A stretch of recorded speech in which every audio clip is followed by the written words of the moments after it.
First up on the show, after a week of rioting and disorder in the UK, thousands of counter-protesters have rallied in cities and towns across England.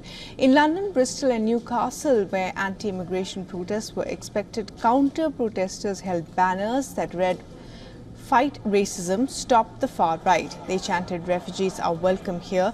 This amid massive deployment of police in anticipation of further violence.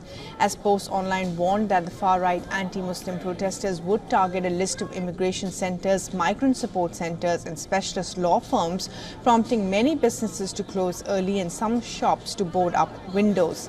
However, the protests largely passed off peacefully with only a handful of arrests made. Robert Jedrick, a candidate for Conservative Party leader, called on the police to arrest anyone who shouted Allahu Akbar. Meanwhile, in total, more than 400 arrests have been made in relation to the riots and has sparked by the disinformation online about the fatal stabbing of 3 girls in Southport on July 29th.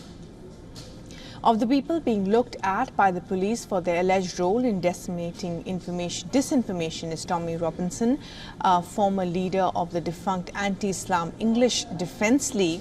Since July 30th, Robinson has repeatedly linked the stabbings to the Muslim community on his X page. His posts have received more than 434 million views, with an average of 54.3 million views daily since the riots began. He is said to have been tweeting from a resort outside Ayia Napa in Cyprus, even as an arrest warrant has been issued against him in the UK.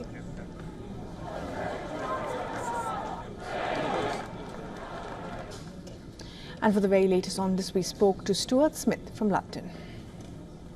Yeah, there's a degree of cautious optimism that may be the end of the week of serious disorder we saw throughout England and elsewhere in the UK. The around 100 predicted far-right demos, protests, potentially could have been riots, failed to materialise, with the largest presence on the streets being the counter-protesters and the police themselves, who said they had thousands of officers ready to deploy to try and prevent any disorder from making any momentum on Wednesday evening. And that plan largely seems to have worked. The Metropolitan Police said that the show of force, as well as the unity from communities in London, that's London's police force, prevented any scenes as we've seen over the past few days in other parts of the country. There was also what Keir Starmer, the Prime Minister of the UK, hinted at working, which was the idea of swift justice. Wednesday was the first day that anyone had been sentenced to prison